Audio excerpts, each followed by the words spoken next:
Many thanks to fellow Destruction Squad, Cluster under the servers, Seattle's Cloud, 7RP server, the Struggle community, the Camera Crew servers, Friendly DayZ podcast, DayZ servers, Reclamation server, and the Settlement for making this video possible. DayZ loot flags are one of the most misunderstood mechanics in the game, making players believe that they're just unlucky when they can't find a certain item, when in reality the server may have stopped spawning that item entirely. So I'm going to be breaking down exactly how these important to know loot flags actually work and why items are sometimes impossible to find. If you weren't aware, every piece of loot that can spawn at one of these spawn points has a maximum and a minimum number tied to it. In the case of the Majestic Mosin, we have a maximum of 40 on Chernoris, whereas 35 is the minimum, which means that if a server starts for the very first time, 40 Mosins will be spread across the map and then you can loot those, and when 5 of those are looted by players, it hits the minimum, which triggers the server to spawn 5 more to reach the maximum number again. This is how the loot respawn system works for most items, but some items don't reduce this count when you pick them up. So like the Mosin, it reduces the count, but some items, they don't reduce this count, meaning that some items intentionally spawn less because it's harder to make them hit this minimum number, and this minimum number is required to make them respawn. Using the Mosin as an example again, it has one of the 4 different hidden loot flags assigned to it, which for simplicity we're just going to call the on-ground loot flag. If the Mosin is on the ground in any location on the map, at a spawn point, in a bush, under the sea, or any location outside of a container or a player, it gets counted by the server and pushes its count up away from this minimum number so it can't respawn as often. But when you pick this Mosin up, because we don't have the on-player loot flag assigned to the Mosin, it means the counted number of Mosins on a server gets lower. This second loot flag type, on player, is assigned to a few weapons and rare items, which I'll go over later, and basically means that if an item is on a player and it has this flag, it gets counted by the server. So items like the Gold Deagle will spawn less if players on the server have it inside their inventory. So this on-player loot flag will count towards how many Gold Deagles are on a server inside a player's inventory, and FYI, inside a container inside someone's inventory too.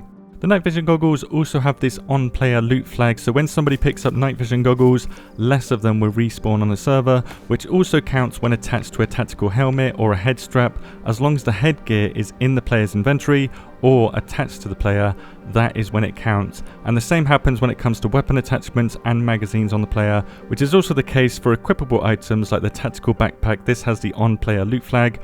When equipped or inside the inventory, it is counted towards the server maximum due to it having the on-player loot flag. Strangely enough though, this flag does not apply when it comes to your hands. So if you have a Gold Deagle, night vision goggles or a tactical backpack in your hands, this count will move closer to the minimum value because it's not considered on player when it's in your hands. Now this isn't because items in your hands magically disappear for the server in terms of this counting mechanic that happens in the background. It's because for whatever reason, items in your hand are considered the third type of loot flag called in storage. So in storage is considered in your hands like I just said, but also an item inside a container in your hands, an item inside of a protector case, a sea chest, a tent, a barrel or even a vehicle, but only when that storage container is on the floor or in your hands are they considered an in-storage location for items. However, only items with the in-storage loot flag get counted when inside any of those containers, so because the Mosin only has the on-ground loot flag,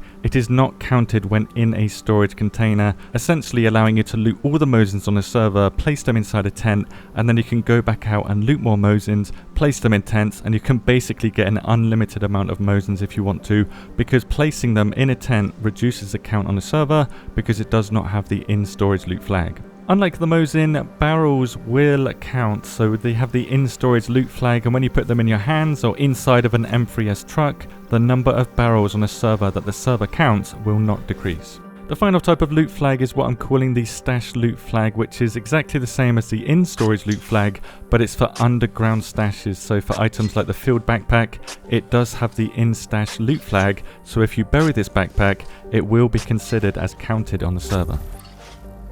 All items that can be found at spawn points in DayZ have the on-ground loot flag, but even though some items are technically on the ground, it does not mean that they get counted. To show you an example of this, the AK suppressor has a maximum number of 2, so the server won't spawn anymore if 2 are counted by the server.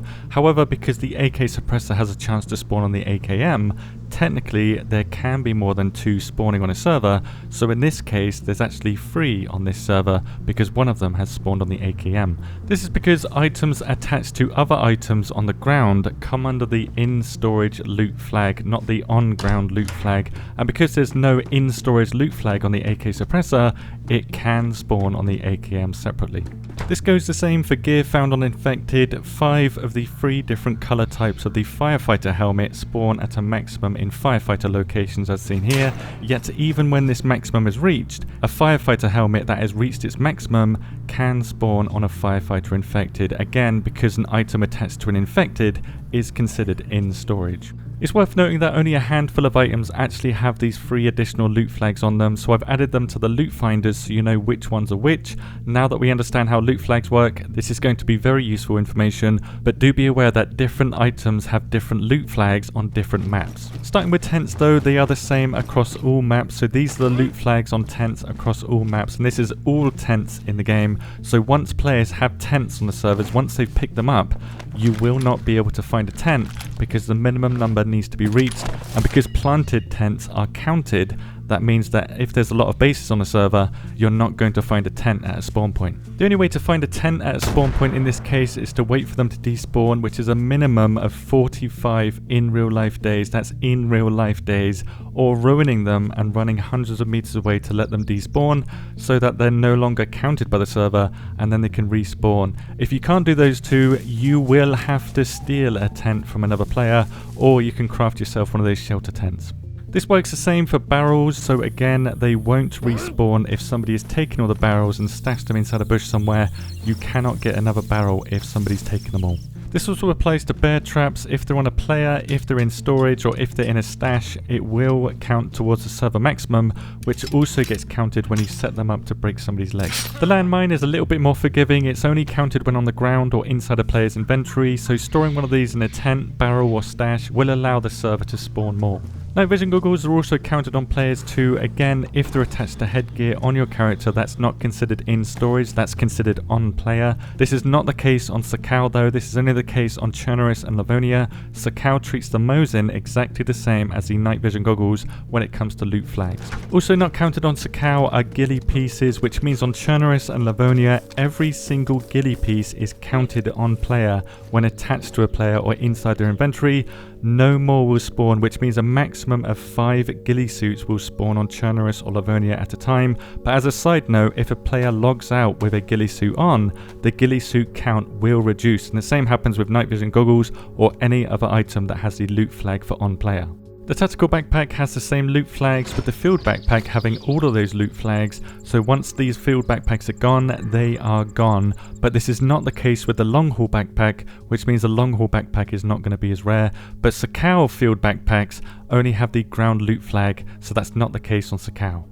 The assault vest has the in-storage loot flag, I guess to stop it from spawning as often on Infected. The pox antidote is a lot rarer than I first imagined on Chernoris. If you loot one of these from Infected, no other antidote will spawn on Chernoris because there's only a maximum of 1 and it has the on-player loot flag assigned to it, meaning that getting this item from an Infected is the easiest method, but again this only applies to Chernoris.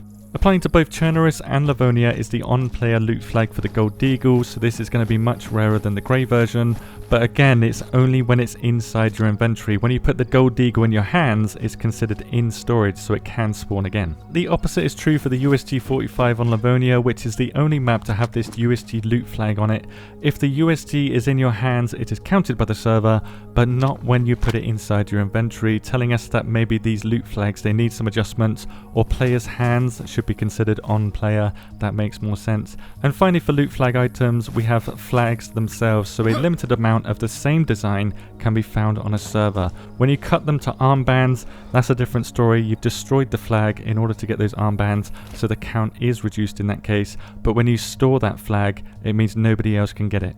You can see all these loot flags yourself on both the loot finder tools. I will keep these up to date, and when you search for an item, it's going to say counted in, so for any item that has these additional flags on them, you will be notified on the loot finder tools. From all this info, we have learned that some items, even if they've all been looted and there's spawn points open and available for them to respawn, might never respawn, and it's simply a matter of learning loot flags assigned to items. When you know the loot flag on an item, you can much better guess if it's going to actually respawn, depending on if it's a busy server and if all those items have been taken already. Some players out there have speculated that these loot flags were removed in the past, but they have not been removed, they've simply been reduced across many different items. It used to be on the SVD and the M4 in storage and on player, so M4s and SVDs, once they're taken, they are taken, but that's been changed, I'm guessing, because of dupers. If dupers duplicate these items, they are never going to be seen at a spawn point again. This opens up a very controversial part of DayZ. These loot flags, they are manipulated by dupers, and if they're all removed, then dupers cannot manipulate what spawns where, or they can't take all the items away from certain players. However, if loot flags were added to more items, dupers have more control over the loot, but it means that players cannot loot cycle SVDs or M4s or anything else in the game. It means that a static amount of items are going to be on the map. I believe duping would have to be fixed to make that possible. So, I don't know, it's an interesting topic. Let me know your take on it below. If you want to learn more about loot in DayZ, this video is an absolute must. Thank you very much for watching, and have a good day.